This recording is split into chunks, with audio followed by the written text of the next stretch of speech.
What's going on, everybody out there? This is Popular Stranger, and we are back at you again today for another MUT 18 player card review. Today, we are going over the limited time core elite Jordy Nelson, 94 overall wide receiver for the Green Bay Packers.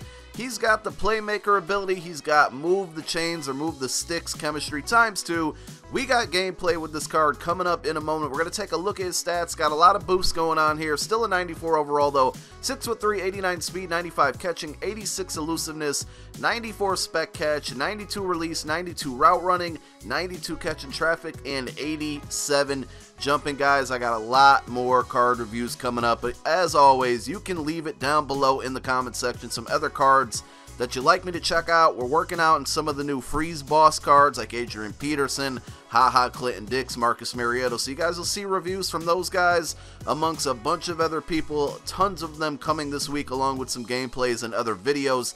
Let's go ahead and see what this Jordy Nelson card can do on the field. So let's start by going over the pricing on this card. On the Xbox One, you can find him for $345K. PlayStation 4, a little cheaper at $323K.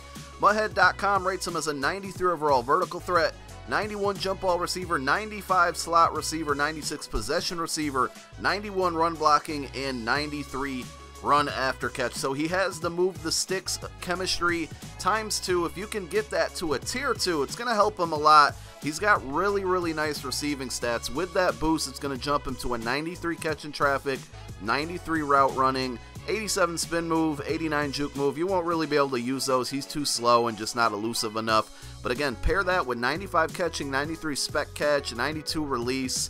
He just has incredibly good receiving stats. He's not going to run past people, but the route running, you know, he breaks that threshold. He's going to catch the ball. He's going to catch the ball in traffic. He's just very secure.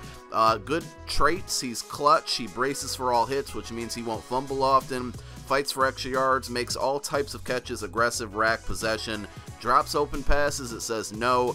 Makes sideline catches, high motor, penalties, discipline. I mean, he does it all. He's a decent run blocker. That's something that I've always liked about Jordy Nelson cards. I can't remember which specific card last year, but he did have a really nice card last year. I've never really used Jordy cards up until then. And when this one came out last weekend, you know, I just kind of YOLO'd it. I went ahead and bought the card, and I did not look back. I think he's absolutely worth the coin. He's on the more expensive side. I know a lot of people out there can't afford a card in that price range, but if you can and you're looking for a wide receiver, you know, maybe not a blazer, a guy who's going to run downfield, but a good run blocker, a guy that you can rely on to catch the football and run crisp routes, this is definitely the card. C routes he runs very well, even with people on him. He tends to still get a little bit of a breakaway on the end of the C route, and if you have the right pass touch, you're going to be able to complete it easily.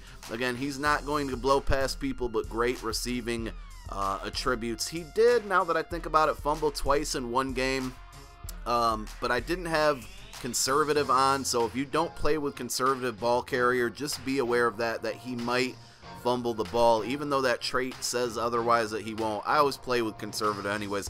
In playmaker, I don't think I spent enough time talking about it, but that ability is a beast. If you get this card or any other playmaker able card, put him on a drag, just playmaker him up. It's a great way to go against and beat users. That's a very big key to this card.